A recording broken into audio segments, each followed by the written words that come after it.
Hi, I'm Glenn from DIY Protection. I'm just at a customer's house finishing up with a door lock, and I just thought I'd do a quick video on handing the door process because I've got a lot of calls from my techs across the country. The lock is stuck, it's jamming, it's not working. This is the first thing you need to do once you put the lock together. So what I'm going to do is I'm just going to take the faceplate off. I'm going to remove the batteries.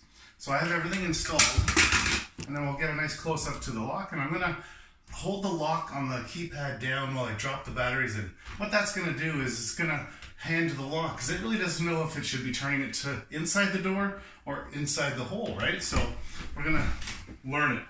So what I'll do is I'm going to hold this lock down while I drop the batteries in until it starts to move. Now I can let go. So now it's checking to see which way the hole goes. So it obviously knows it goes this way. It'll stop in the locked position. So then you can just put your code in and make sure everything's good.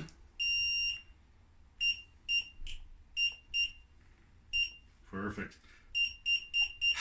There we go. Now you know it's going to work. It's handed. Thank you very much. Thanks for watching.